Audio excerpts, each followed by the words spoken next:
우리 김프로님의 미스터 마켓. 네. 네, 오늘 금리와 채권 이야기 해주신다고요? 네, 10년물 미 국채 금리가 어제 4.16까지 이렇게 올랐어요. 뭐 차트 한번 보여주시면 그래서 14년 만에 최고다 이렇게 헤드라인이 잡혀 있는데 4.138 이렇게 종가가 형성이 되어 있는데 저기 이제 화살표 세모 이렇게 돼 있고 빨간 글자로 0.14 이렇게 돼 있잖아요. 네. 저게 이제 흔히 이제 채권 시장에서 14bp가 올랐습니다. 14 베이시스 포인트라고 그러죠. 그러니까 14bp가 올랐다 이렇게 얘기를 하는 건데 저게 저 정도 수준이면요. 저게 이제 뭐 차트를 제가 준비하지는 않았습니다만 전고점을 확 뚫어버리는 그런 거거든요.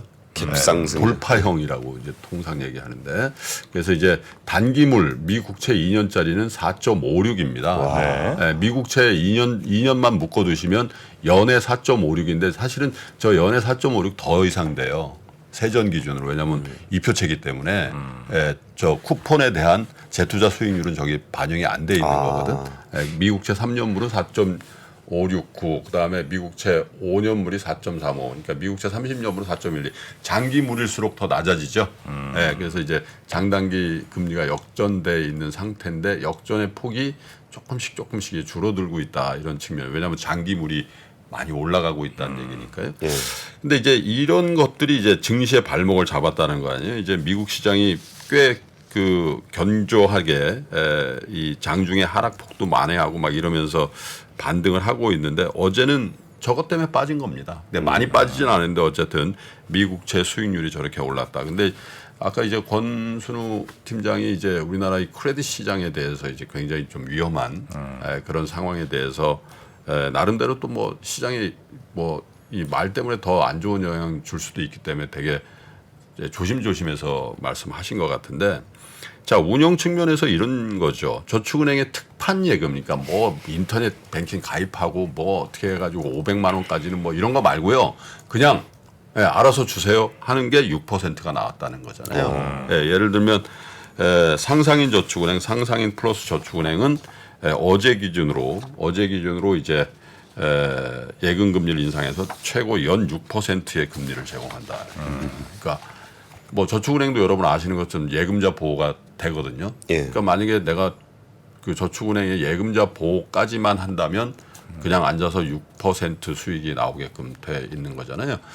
그래서 이게 이제 현재 기준으로 저축은행의 중앙회가 집계하는 79개 저축은행 정기예금 12개월짜리입니다. 이 금리 중에 가장 높은 금리가 나왔는데 다 막 계속 다 올리고 있어요. 지금 뭐 5.5%는 뭐 널렸어요. 5.5%는. 그런데 이제 그러면 내가 그냥 그 이 저축은행에다가 그냥 6% 5.5% 저축하는 게 좋을까 아니면 다른 대안이 있는가 이렇게 이제 보실 수가 있잖아요. 그래서 제가 차트를 하나 더 갔는데 어제 이제 제가 그냥 거래하고 있는 증권회사의 PB께서 저한테 보내준 지금 사실 수 있는 채권 리스트를 저에게 보내줬거든요. 제가 보내달라 했더니 한번 보세요. 저게 뭐냐. GS잖아요, GS. 2024년 1월 만기. 그러니까 지금으로부터 한 1년 3개월 남은 거잖아요. 저게 연환산 수익률. 그러니까 종합과세 안 당하시는 분 기준으로 해서 5.65.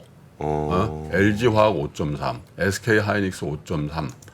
저게 아마 이제 제가 이제 고객이라고 생각하고 보내주신 거기 때문에 시중에 더 기관 투자가들끼리 유통하는 건 저거보다 좀 높다고 봐야죠. 왜냐면 증권사 피가 저기 붙어 있어요. 이제 문제 한전채입니다. 저게 2024년 10월이니까 2년 남은 거 아니에요. 5.75. 트리플 A인데. 쿠폰이 5.75예요. 저게. 그래서 이제 연환산으로 5.4 이렇게 나오고 있죠. 근데 저거 보세요. GS, LG, SK의 쿠폰을 보세요. 1.2, 1.1, 1.5 저겁니다. 바로. 뭐냐면 저게 3년 만기로 발행됐을 거 아니에요. 2021년 1월에 발행됐을 거라고. 그때 저 회사채 금리는 1.2였다라는 얘기입니다. 저 회사채를 사면서 우리는 연에 1.2%만 이자를 받았던 거예요. 근데 지금 어떻게 되면 5.6이 된 거거든요.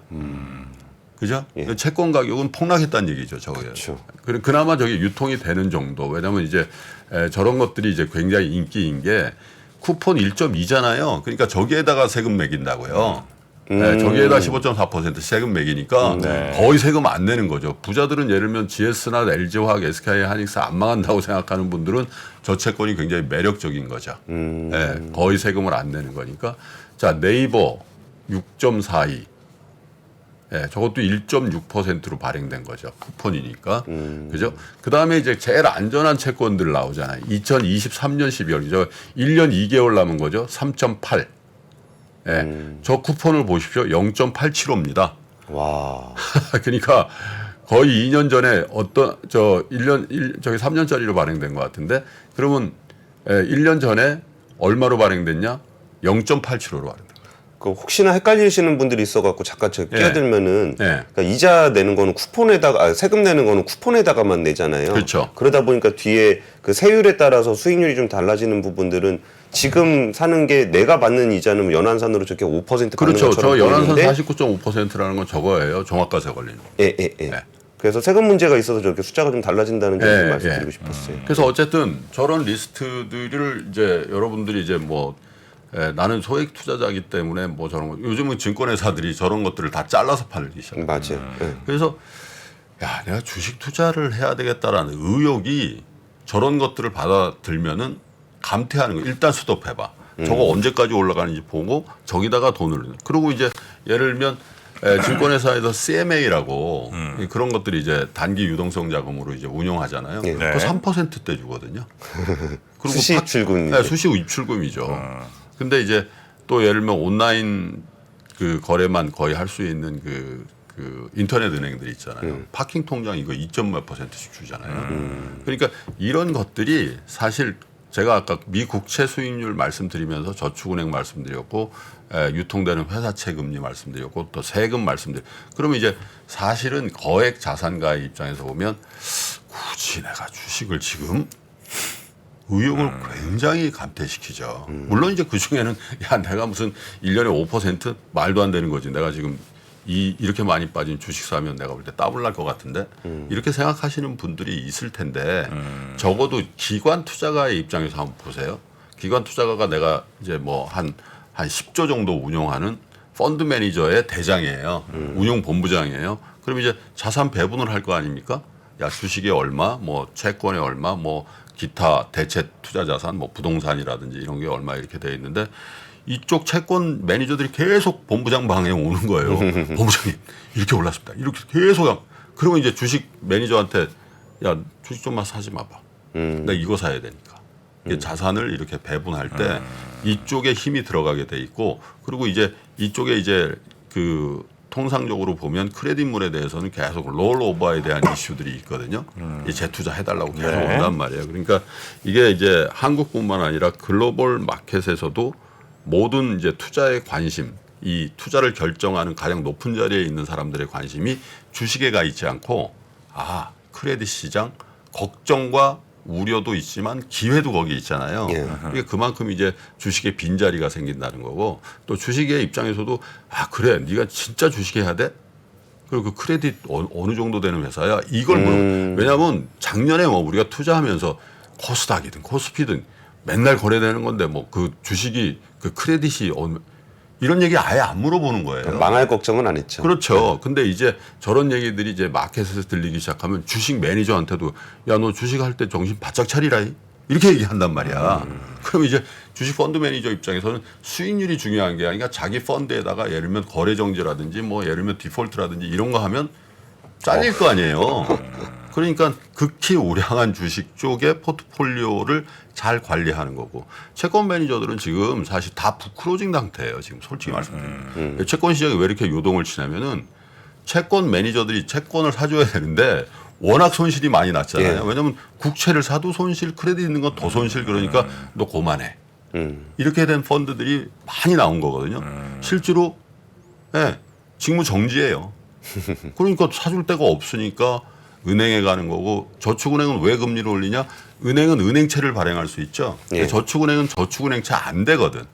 그러니까 그 대출 수요를 그 감당을 하려면 수신금리를 올려서 할 수밖에 없는 구조가 된단 말이에요. 그래서 제 생각에 저축은행을 거래하는 것도 너무 왜냐하면 이제 부동산 PF 이런 거 하면 그 다음 연결고리가 사실 저축은행 쪽으로 예전에 갔었잖아요. 예, 예. 2000년대 금융위기 이후에. 그래서 그때 이후에 뭐 여러 가지 이제 제한도 두고 뭐 이렇게 감독도 했기 때문에 그 정도까지는 아닐 겁니다. 그런데 네. 어쨌든 저축은행에서 6%를 나한테 이자를 주려면 뭔가 고금리로 운용을 해야지 줄 거란 말이에요. 예. 대출을 하든가. 네네네. 이제 거기는 그러면 안전한 데냐 이런 생각도 하셔야 되기 때문에 저축은행의 경우에는 예금자 보호 선에서 하시는 게 사실은 맞지 않나 이런 생각을 네. 좀 해봤고 그 다음에 이제 지역에서 뭐 그 상호금융이라고 우리가 통상 얘기하거든요. 네. 신협이라든지 뭐 그죠?